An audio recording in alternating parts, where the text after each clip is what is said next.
Okay so once again good afternoon to all of you. एक बार फिर आप सभी लोगों का स्वागत है आपके अपने चैनल गौर फार्मा इनसाइट्स में। आज हम यूनिट 2 में क्या क्या देखने वाले। आज हम यूनिट 2 में देखेंगे DL system, RS system of nomenclature, isomer compound, optical isomer compounds का जो नोमेनक्लेचर का सिस्टम है उनके बारे में आज हमें पढ़ना है। राइट, सीक्वेंस रूल को देखेंगे, ऑप्टिकल आइसोमर्स की जो रिएक्शंस हैं उनको भी समझेंगे। रिजोल्यूशन ऑफ रेसिमिक मिक्सचर क्या होता है, रिजोल्यूशन मतलब सेपरेशन, रेसिमिक मिक्सचर्स में से डेक्स्ट्रो और लीवोफॉर्म को सेपरेट कैसे करें उसके बारे में समझेंगे। एसिमेट्रिक सिंथेसिस, इनके बारे में भी, ऑप्टिकल आइसोमर्स की जो सिंथेसिस होती हैं उनको भी समझा जाएगा आज। ठीक है, तो इतनी चीज़ें हमें आपको आज कवर करनी है अपने टॉपिक में। ओके, तो रेसिमाइजेशन किसे कहते हैं? रेसिमाइजेशन असल मायने में क्या होता है कि आप जब किसी भी दो रेसिमिक मिक्सचर्स को, रेसिमिक कंपाउंड को आपस में मिलाएं, राइट, उसका मिक्सचर बना दें और वो कैसे हों, ऑप्टिकल एक्टिविटी रखते हों, है ना, ऑप्टिकल एक्टिविटी कुछ ना कुछ रखते हैं, यानी डेक्स्ट्रो या लीवो फॉर्म में हो। तो जो यही कह रहे हैं रेसिमाइजेशन ये है कि ऑप्टिकली एक्टिव डेक्स्ट्रो या लीवो फॉर्म जो है वो एक मिक्सचर में कन्वर्ट कर दिए जाते हैं, जिससे उनके बीच में क्या हो जाता है, ऑप्टिकल एक्टिविटी जो है वो न्यूट्रल हो जाती, इक्वल अमाउंट में उनको आपस में मिला दिया जाता है, जिससे वो ड्रॉप होकर जीरो हो जाती, ना तो प्लस ना ही माइनस रह जाती, राइट, जीरो हो जाती। इस ऐसे ही प्रोसेस को रेसिमाइजेशन की प्रोसेस कहते हैं और इनसे बनने वाले मिक्सचर्स को रेसिमिक मिक्सचर कहा जाता है, राइट। तो ये होगा रेसिमाइजेशन। अब इनका रिजोल्यूशन पढ़ें, यानी इनको सेपरेट कैसे करें। अब रेसिमिक मिक्सचर अगर बने हैं तो उनमें से हम कैसे सेपरेट करें रेसिमिक कंपाउंड को। ओके, तो अब इसके बारे में हम देखेंगे। ओके, तो रेसिमिक मिक्सचर जो है इक्वल अमाउंट में ऑप्टिकल एक्टिविटी रखने वाले डेक्स्ट्रो लीवो आइसोमर को क्या करते हैं, आपस में कंटेन करके बनते हैं, यानी उनको आपस में मिलाया जाता है तब ये रेसिमिक मिक्सचर बनते हैं, जैसा मैंने अभी बताया। अब इनकी सेपरेशन की जो प्रोसेस है रेसिमिक मिक्सचर की, उनकी सेपरेशन यानी डेक्स्ट्रो या लीवो फॉर्म में उनके आइसोमर को सेपरेट करने की प्रोसेस जो है वो रिजोल्यूशन कहलाती। अब ये सेपरेशन की मेथड्स जो है वो चार हैं, मैकेनिकल, बायोकेमिकल, केमिकल और क्रोमेटोग्राफिक। मैकेनिकल मेथड में क्या होता है कि मैकेनिकल मेथड में आप सोडियम और अमोनियम सॉल्ट जो हैं उनको वाटर कंटेनिंग एक सॉल्यूशन में टार्टरिक एसिड के साथ में मिला देते हैं, टार्टरिक एसिड के साथ में मिला देते हैं और ये इंड्यूस करता है टू फॉर्म द क्रिस्टल्स, यानी ये क्रिस्टलाइजेशन को इंड्यूस कर देता है, जिससे अपने को दो टाइप के क्रिस्टल्स, दो शेप के क्रिस्टल्स अपने को ऑब्जर्व होते हैं जब अपन माइक्रोस्कोपिक व्यू में देखते हैं, और दोनों एक दूसरे की क्या होते हैं, मिरर इमेज होते हैं, राइट। तो ये मिरर इमेज जो है वो डेक्स्ट्रो और लीवो फॉर्म में ऑब्जर्व हो जाती है अपने को, इनसे थ्रू अपन सेपरेट कर लेते हैं इनको। बायोकेमिकल मेथड में अपन क्या करते हैं, बायोकेमिकल मेथड में ये कह रहे हैं कि आप रेसिमिक मिक्सचर्स को लेके उनका सॉल्यूशन बनाएं और उसमें क्या मिला दें, आप बैक्टीरिया मिला दें या ईस्ट मिला दें या फंजाई मिला दें, ठीक है। अब ये क्या करते हैं, उनमें से किसी एक आइसोमर को ये डिस्ट्रॉय कर देते हैं, ठीक है। बायो वर्ड जुड़ा हुआ है, इसका मतलब लिविंग ऑर्गेनिज्म। अब उनको मिलाने से किसी एक ऑप्टिकल आइसोमर को ये डिस्ट्रॉय या किल कर देते हैं और बचे हुए को आप सेपरेट कर लेते हैं। तो अपनी ज़रूरत के हिसाब से जो चाहिए अपने को, लीवो फॉर्म चाहिए या डेक्स्ट्रो फॉर्म चाहिए, उसके हिसाब से जो अप्रोप्रिएट बायो ऑर्गेनिज्म है, लिविंग ऑर्गेनिज्म, उसको मिलाएं। जैसे आपको लीवो चाहिए तो ऐसा मिलाएं जो डेक्स्ट्रो को किल कर दे, और अगर आपको डेक्स्ट्रो चाहिए तो ऐसा मिलाएं जो लीवो को किल कर दे, राइट। तो बायोकेमिकल मेथड में इतना कर सकते हैं अपन, इसके थ्रू अपन सेपरेट आउट कर सकते हैं, ठीक है। इनके नोट्स जो हैं वो डिटेल इनमें सारी लिखी हुई है, आपको टेलीग्राम के ग्रुप में ये चीज़ें मिल जाएंगी। नेक्स्ट है केमिकल मेथड। केमिकल मेथड में क्या करना है आपको, रेसिमिक एसिड को क्या करना है, ऑप्टिकली एक्टिव बेस के साथ में रेसिमिक एसिड को, रेसिमिक मिक्सचर ऐसा जो एसिडिक नेचर का हो, उसको ऑप्टिकली एक्टिव बेस के साथ में मिला देना है आपको, ठीक है। अब इससे मिलने से क्या बनते हैं, दो पेयर बनते हैं, काहे के, 2 पेयर्स ऑफ आइसोमर्स, ठीक है, बनते हैं, जिनकी अपनी अपनी अलग अलग फिजिकल प्रॉपर्टीज़ होती हैं। दोनों की पेयर की जो आइसोमर होंगे उनकी फिजिकल प्रॉपर्टीज़ अलग अलग होती हैं, सेम नहीं होती। तो इनको इनकी फिजिकल प्रॉपर्टीज़ की आधार पे बाय एनी फिजिकल मेथड इनको सेपरेट आउट किया जा सकता है। फॉर एग्जांपल, आपने सपोज दो अलग अलग फिजिकल प्रॉपर्टीज़ में स्टडी किया कि इनके क्रिस्टल्स फॉर्म हो सकते हैं, तो इस एक फिजिकल मेथड है क्रिस्टलाइजेशन, सेपरेशन की ही टेक्निक्स हैं ये, क्रिस्टलाइजेशन, कंडेंसेशन, राइट, और फ्रीजिंग, ये सब क्या है, सेपरेशन की ही मेथड है। तो इस तरीके से आप इनको क्रिस्टल्स के रूप में सेपरेट करके अलग रख सकते हैं, राइट। अब देखें क्रोमेटोग्राफिक मेथड में क्या होता है। क्रोमेटोग्राफिक मेथड में आपको इन रेसिमिक मिक्सचर का सॉल्यूशन बनाना है और उसमें क्या मिला देना है, एडजॉर्बेंट मिला देना है, जो उसके सरफेस पे जाके एडजॉर्ब हो जाएगा और उससे क्या बनाएगा, उससे इंड्यूस करेगा और प्रिपेयर होंगे एनांसियोमर्स, ठीक है, जिनको आप सेपरेट आउट कर सकते हैं। उनकी ऑप्टिकल एक्टिविटी के आधार पे आप उनको सेपरेट कर सकते हैं। नाउ अब डीएल सिस्टम ऑफ नॉमेनक्लेचर, जिसको रिलेटिव कन्फिगरेशन भी कहा जाता है, क्या होगा ये। सबसे पहले देखें, इसमें इनको डीएल सिंबल से डिनोट किया जाता है। जो प्लेन ऑफ पोलराइज्ड लाइट को राइट साइड यानी क्लॉकवाइज डायरेक्शन में रोटेट करते हैं उसको डेक्स्ट्रो आइसोमर कहते हैं, प्लस सिंबल से डिनोट करते हैं। और जो पीपीएल प्लेन पोलराइज्ड लाइट को एंटी क्लॉकवाइज डायरेक्शन में रोटेट करते हैं, एंटी क्लॉकवाइज, उसको लीवो आइसोमर कहा जाता है, माइनस सिंबल से उसको डिनोट किया जाता है। तो ये कुछ बेसिक्स जानकारी हैं। और भी 1900 के आसपास करीब फिशर एंड रोजेनॉफ इन्होंने डेवलप किया था डीएल सिस्टम ऑफ नॉमेनक्लेचर, ठीक है, ये बात हो गई। ओके, अब आगे देखें क्या है, इनके रूल्स देख लें जरा, रूल्स क्या क्या कहते हैं। Draw proper Fischer projection formula of molecule, highest oxidised group must be on top, if not then rearrange this. कह रहे हैं कि सबसे पहले तो उसका प्रॉपर फिशर प्रोजेक्शन फार्मूला बना लें उस कंपाउंड का, और कह रहे हैं कि हाईएस्ट ऑक्सीडाइज्ड ग्रुप जो है वो टॉप पे होगा, जैसे कि एक ये एल्डिहाइड ग्रुप हो गया, ठीक है, तो ये टॉप पे रहेगा। अगर नहीं है तो उसको रीअरेंज करके रोटेट करके उसको टॉप पे लेके आएँ। Observe bottom most chiral asymmetric carbon if it contain OH NH2 at right then D and if it left then L।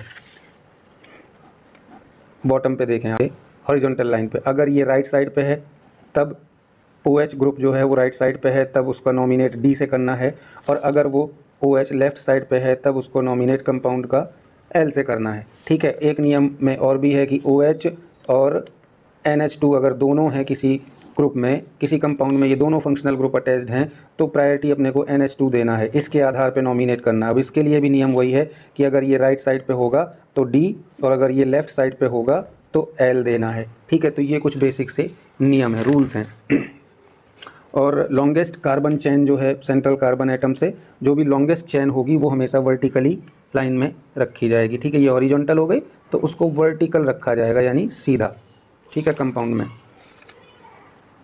हाँ, ये कुछ एग्जांपल भी दिए गए हैं, आप देख लें। इसमें ये राइट साइड में है, इसको डेक्स्ट्रो, और ये लेफ्ट साइड में है OH, इसको लीवो फॉर्म से डिनोट किया गया है।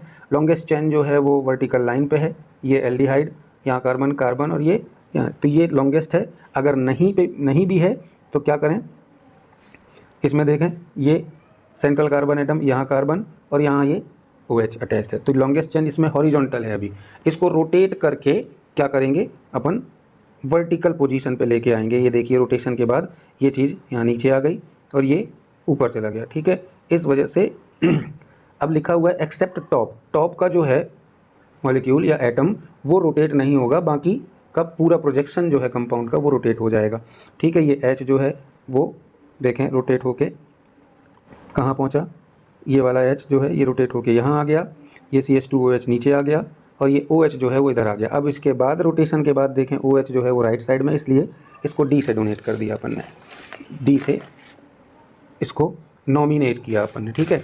अब देखें इसमें highest oxidise group must be on top, so rotate 180 to fix it. Highest oxidise इस कंपाउंड में है CHO, लेकिन ये टॉप पे नहीं है, तो इसलिए इसको 180 डिग्री पे क्या किया अपन ने, रोटेट कर दिया। इसको टॉप पे लाने के लिए इसको रोटेशन किया, ये ऊपर आया। अब रोटेशन के बाद बेसिक वही नियम कि OH राइट साइड पे है या लेफ्ट साइड पे, तो इसमें भी राइट साइड पे ऑब्जर्व हो रहा है, इस वजह से डेक्स्ट्रो D, ठीक है। ऐसे ही ये कुछ एग्जांपल दिए हैं आपको समझने के लिए। इसमें देख लें OH तो है नहीं लेकिन NH2 है, और NH2 है वो भी लेफ्ट साइड में है, तो लीवो फॉर्म। इसमें देखें OH भी है और NH2 भी है। अब जब दोनों प्रेजेंट हैं तो प्रायोरिटी NH2 को देनी है, और NH2 की प्रायोरिटी के आधार पे ये राइट साइड पे, इसलिए डेक्स्ट्रो फॉर्म। यहाँ देखें OH भी है NH2 भी है, लेकिन NH2 को प्रायोरिटी जो कि लेफ्ट साइड पे है, तो इसलिए लीवो फॉर्म, ठीक है। So this was the simple and basic rules for DL system of nomenclature. अब हम आगे देखेंगे RS सिस्टम ऑफ नॉमेनक्लेचर। इसमें क्या करते हैं, इसको एब्सोल्यूट कॉन्फ़िगरेशन भी कहा जाता है। अब इसमें सीधे सीधे से कुछ नियम है कि भाई सबसे पहले तो RS ये दोनों कहाँ से आए, लैटिन वर्ड से आए, लैटिन लैंग्वेज से आए। दोनों ही लैटिन वर्ड हैं। R is for rectus and S is for sinister. Rectus in the sense right side and sinister in the sense left side. Right और लेफ्ट इन द सेंस किस sense में कह रहे हैं अपन, राइट साइड और left side, जो कि plane polarised light को क्लॉकवाइज यानी राइट डायरेक्शन में रोटेट करे, और या फिर एंटी क्लॉकवाइज या लेफ्ट डायरेक्शन में रोटेट करे। ठीक है। ये जो है एक साइंटिस्ट थे कोन, इनगोल्ड एंड प्रीलॉग, ये 3 बंदे थे, तीनों यूरोपियन थे। ठीक है, इन्होंने ये इसको डेवलप किया, इसलिए इस कारण से ये CIP सिस्टम के नाम से भी जाना जाता है। ओके, अब इसको जानने से पहले अपन सीक्वेंस रूल के बारे में समझ लेते हैं। इसके जो रूल्स हैं उसको समझने से पहले सीक्वेंस रूल जानना जरूरी है, इस वजह से पहले अपन सीक्वेंस रूल देख लेते हैं। सबसे पहले हमने कायरल एटम या कायरल सेंटर को आइडेंटिफाई करना होता है, तब उसके बाद फिर priority of all attached atom और group according to their atomic number. सबसे पहले तो किसी भी कंपाउंड में आप कायरल सेंटर कार्बन एटम को आइडेंटिफाई कर लें, फिर उसके साथ में जो अटैच्ड एटम और ग्रुप हैं या फंक्शनल ग्रुप हैं उनको उनकी एटॉमिक नंबर के आधार पे आप प्रायोरिटी देंगे। ठीक है, उस आधार पे नंबरिंग करेंगे, यानी किसी का एटॉमिक नंबर 16 है, किसी का 9 है, किसी का 7 है, किसी का 3 है और किसी का 1 है। ठीक है, तो इनमें से जो सबसे हाईएस्ट है, हाईएस्ट क्या है 16, तो इस एटम की जिसकी एटॉमिक नंबर 16 है इसको नंबर 1 देंगे, उसके बाद 9 को 2, उसके बाद 7 को 3, इस तरीके से इनकी एटॉमिक नंबर के आधार पे प्रायोरिटी इनको देंगे। ठीक है, तो ऐसे नंबरिंग करेंगे। यहाँ लिखा higher atomic number with higher priority. यहाँ देखें सल्फर हाईएस्ट प्रायोरिटी पे है, इसका एटॉमिक नंबर 16 है, उसके बाद फ्लोरीन है जिसकी 9 है, फिर ऑक्सीजन 8, नाइट्रोजन 7, कार्बन 6 और हाइड्रोजन 1। ठीक है, इस आधार पे उन्होंने नंबरिंग करने को बोला है। अब 2 या 2 से अधिक एटम या ग्रुप जो कि अटैच्ड हैं किसी भी कंपाउंड के स्ट्रक्चर में, आप देखें अगर वो सेम है, 2 या 2 से अधिक अटैच फंक्शनल ग्रुप या एटम सेम हैं, तब उनको प्रायोरिटी कैसे दें। जैसे मान लीजिए यहाँ पे भी OH है, यहाँ पे भी OH है, अगर ये दोनों सेम हैं तो उनके नेक्स्ट एटम के आधार पे आप उसको प्रायोरिटी दें, नंबरिंग दें। ठीक है, उसके आधार पे सबसे पहले उसको काउंट कर लें, उसको नंबर 1, 2 दे दें, उसके बाद 3, 4, 5 जितने भी अटैच हैं उसके बाद इनका नंबर आएगा। ठीक है, then give priority according to their next atom group and so on. Example ये देखें, एल्डिहाइड और एसिटाइल ग्रुप है, ईस्टर ग्रुप है, ये सभी के सभी जो है इनकी प्रायोरिटी में ये सबसे पहले आएगा, इसके बाद ये और उसके बाद ये। Right, the lowest priority atom group must be on bottom and top and vertical line. Same DL system जैसा, जो लोवेस्ट प्रायोरिटी ग्रुप होगा वो वर्टिकल लाइन के टॉप या बॉटम में होना चाहिए।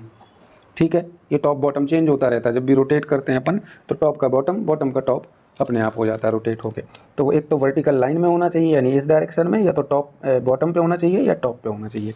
ठीक है, कुछ फंक्शनल ग्रुप के एग्जाम्पल यहाँ शेयर किए गए हैं जो कि टॉप एंड बॉटम में अटैच हो सकते हैं, किसी भी कंपाउंड के कायरल सेंटर से अटैच मिलेंगे ये।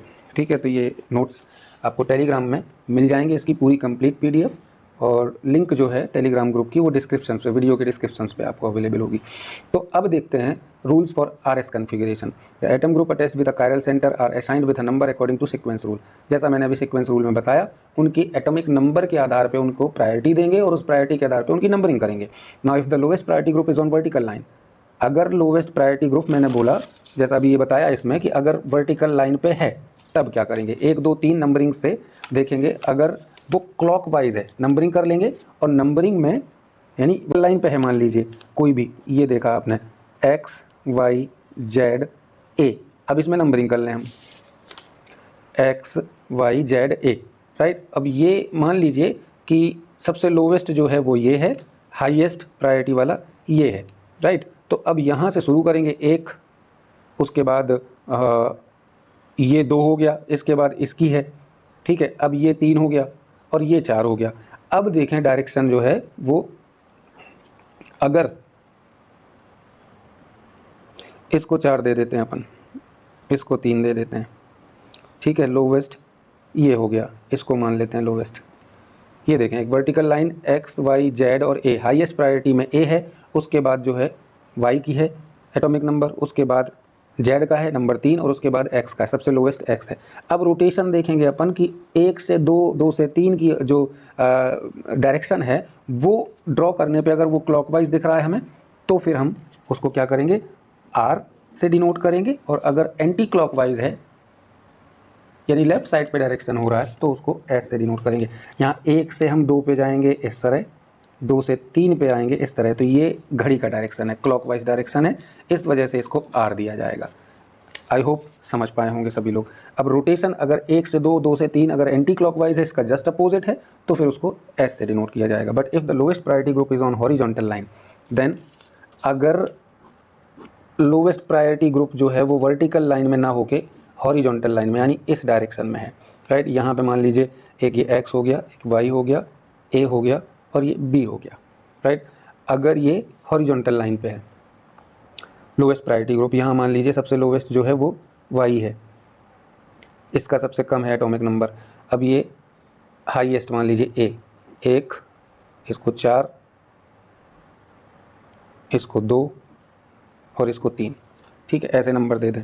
अब देखें तब इसका जस्ट अपोजिट होगा, पहले वाले नियम के आधार पे जस्ट उल्टा हो जाएगा अगर हॉरिजॉन्टल लाइन पे है। अब नंबरिंग करें तो हमें 1 से 2 ऐसे जाना पड़ेगा, 2 से 3 ऐसे आना पड़ेगा, तो ये एंटी क्लॉकवाइज डायरेक्शन हो रहा है, यानी घड़ी की उल्टी दिशा पे हो रहा है। अब एंटी क्लॉकवाइज डायरेक्शन को यहाँ पे एस ना दे के यहाँ क्या करेंगे, आर देंगे। रोटेशन ये देखिए, but if the lowest priority group is on horizontal line then इसका अपोजिट लिखा हुआ है मैंने, रोटेशन 1 से 2, 2 से 3 अगर क्लॉकवाइज है तो। ओके, नेक्स्ट है इस यूनिट में रिएक्शन ऑफ कायरल मॉलिक्यूल।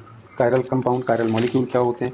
ऐसा कंपाउंड जिसमें सेंट्रल कार्बन एटम से 4 अलग अलग एटम या फंक्शनल ग्रुप जो हैं वो अटैच्ड हों, वो कहलाता है कायरल कंपाउंड या कायरल कार्बन या कायरल मॉलिक्यूल, ठीक है। रेसिमिक मिक्सचर क्या कहलाते हैं? इक्वल अमाउंट में, इक्विमोलर अमाउंट में क्या, डेक्स्ट्रो एंड लीवो आइसोमर को आपस में मिला देना किसी भी कंपाउंड के, उससे बनने वाले मिक्सचर रेसिमिक मिक्सचर कहलाते हैं।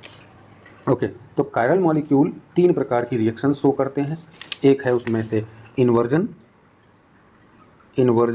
दूसरी है रिटेंशन और तीसरी है रेसिमाइजेशन, ठीक है, तीसरी है रेसिमाइजेशन। इन तीनों को देखें। इन्वर्जन क्या है? Those reaction in which chiral molecule change their nature after reaction is converted, after reaction it convert R या डी, ये रेक्टस और ये डेक्स्ट्रो। डेक्स्ट्रो कंपाउंड से लीवो में कन्वर्ट हो जाएगा, लीवो से डेक्स्ट्रो में कन्वर्ट हो जाएगा। SN2 रिएक्शंस इसका एग्जांपल है। SN2 में इन्वर्जन रिएक्शन देखी जा सकती।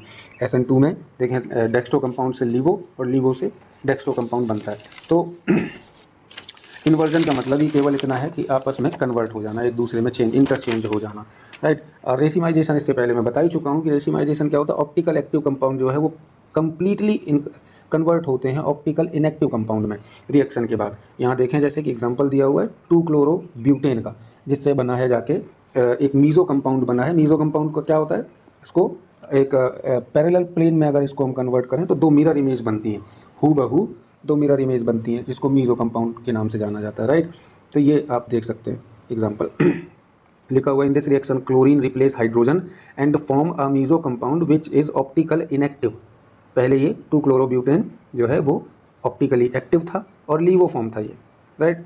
अब इससे दोनों बने, लीवो और डेक्स्ट्रो, लेकिन ऑप्टिकली इनएक्टिव बने। क्यों? क्योंकि ये मीज़ो कंपाउंड के रूप में बना, ठीक है। ऑप्टिकल एक्टिव कंपाउंड से ऑप्टिकल इनएक्टिव कंपाउंड रेसिमाइजेशन के थ्रू, तो ये रेसिमाइजेशन की रिएक्शन कहलाती। अब थर्ड वन इज रिटेंशन। ऐसी रिएक्शंस में क्या होता है? रिटेंशन में कायरल मॉलिक्यूल कंपाउंड जो है वो कांस्टेंट रहता है, रिमेन्स रहता है ना, सेम कन्फिग्रेशन के साथ में आफ्टर द रिएक्शन। कैसे? ये देख लें आप इस तरीके से, क्लोरीन जो है वो केवल और केवल ब्रोमीन के साथ रिप्लेस हुआ है, बाकी कंपाउंड के इंफ्रास्ट्रक्चर कह लें, उसके टोटल स्ट्रक्चर में कह लें, फॉर्मूले में कह लें, कोई चेंजेस नहीं आता है, राइट। और वो कांस्टेंट ही रहा, पहले भी लीवो यानी एस सिनिस्टर फॉर्म में था, बाद में भी एस फॉर्म में ही है, ठीक है। तो ये 3 प्रकार की रिएक्शंस जो हैं वो कायरल मॉलिक्यूल या कायरल कंपाउंड जो है शो करते हैं। एंड अब इस यूनिट का सबसे लास्ट टॉपिक असिमेट्रिक सिंथेसिस। ये भी 2 प्रकार की होती हैं। ठीक है, एक पार्शियल असिमेट्रिक सिंथेसिस और एक एब्सोल्यूट असिमेट्रिकल सिंथेसिस। अब ये होती क्या है asymmetric synthesis? Optical active compound जो है वो डायरेक्टली प्रिपेयर होता है ऑप्टिकली इनएक्टिव कंपाउंड से। कैसे? Under the influence of some other optical active substance. Racemic mixture लें किसी भी चीज़ का जिसमें रेसिमिक मिक्सचर क्या है, ऑप्टिकली इनएक्टिव होता है, ठीक है, इसलिए रेसिमिक मिक्सचर लिया। डेफिनेशन क्या कहती कि इस मेथड में ऑप्टिकली एक्टिव कंपाउंड बनते हैं, डायरेक्टली बनते हैं जो ऑप्टिकली इनएक्टिव कंपाउंड से, बस कुछ ऑप्टिकल एक्टिव सब्सटेंस के मिला देने से, उनके इन्फ्लुएंस से। तो रेसिमिक मिक्सचर ऑप्टिकली इनएक्टिव होते हैं, इनमें 50% डेक्स्ट्रो एंड लीवो यानी इक्वल अमाउंट में दोनों चीज़ें होती हैं। अब कुछ भी इसमें हम मिला दें, ऑप्टिकल सब्सटेंस मिला दें, ऑप्टिकली एक्टिव कंपाउंड जो है उससे बन जाते हैं, डिराइव्ड हो जाते हैं। हम और भी इसको क्या कह सकते हैं, we can say that symmetric molecule यानी inactive is directly converted into asymmetric molecule यानी एक्टिव कंपाउंड में। ये देखें, सिमेट्रिक मॉलिक्यूल डायरेक्टली कन्वर्ट हुआ असिमेट्रिक कंपाउंड मॉलिक्यूल में, राइट। चेंजेस कितना हुआ? केवल फंक्शनल ग्रुप जो है OH के साथ आके जुड़ जाएगा, इस वजह से ये असिमेट्रिक या एक्टिव कंपाउंड में कन्वर्ट हो गया। दो प्रकार की होती हैं, पार्शियल असिमेट्रिक, एब्सोल्यूट असिमेट्रिक। चलें देखें दोनों क्या कह रही हैं। पार्शियल एसिमेट्रिक सिंथेसिस में दोनों फॉर्म बनते हैं, दोनों इनैंसियोमर जो बनते हैं डेक्स्ट्रो लीवो फॉर्म, बट किसी एक का ज़्यादा अमाउंट बनता है, राइट। ये देख लें, दोनों रेसिमिक मिक्सचर में 50-50% थे dextro and levo. Optically active substance हमने मिलाया, रिएक्शन करवाई और 70% डेक्स्ट्रो फॉर्म बना, 30% क्या बना, लीवो फॉर्म बना। तो ये है both are not in equal amount and act as optically active compound. दोनों ऑप्टिकली एक्टिव होंगे लेकिन इक्वल अमाउंट में नहीं बनेंगे। एब्सोल्यूट सिमेट्रिक सिंथेसिस क्या है? ऐसी सिंथेसिस में रेसिमिक मिक्सचर जो है सिमेट्रिक मॉलिक्यूल यानी optical inactive completely converted into optically active compound dextro या लीवो फॉर्म में, एनीवन किसी भी एक कंपाउंड में कन्वर्ट हो सकते हैं। In this only one enantiomer can be formed completely, केवल एक बनेगा, डेक्स्ट्रो या लीवो, इन दोनों में से कोई एक कंप्लीटली बन जाएगा। In this any physical agent is use, कोई भी फिजिकल एजेंट के तौर पे कोई भी ऑप्टिकल एक्टिव सब्सटेंस जो है उसमें मिला दें आप। इथाइल फ्यूमेरेट डेक्स्ट्रो फॉर्म बना किसका? डाइएथाइल टार्टरिक एसिड का। ये हाइड्रोजन पेरोक्साइड के साथ में इसका इन्फ्लुएंस यानी इसको मिला देने पे H2O2 हाइड्रोजन पेरोक्साइड के साथ में। तो this was the whole unit. आपकी पहली यूनिट जो है आज इस लेक्चर में ख़त्म हुई और जल्दी आपकी शुरुआत की जाएगी। मंडे आपकी इसकी अगली यूनिट की क्लास भी जल्दी आएगी। अब चूँकि पैरेलल टाइमलाइन पे चलना है इस वजह से थोड़ा बहुत हमें और आपको साथ में मेहनत करनी होगी। तो आई होप कि आप लोगों को पसंद आया होगा। तो ज़्यादा से ज़्यादा शेयर करें, चैनल को सब्सक्राइब करें और वीडियोज़ को लाइक करें। एनी सजेशंस हो तो कमेंट बॉक्स में प्लीज़ कमेंट भी करें।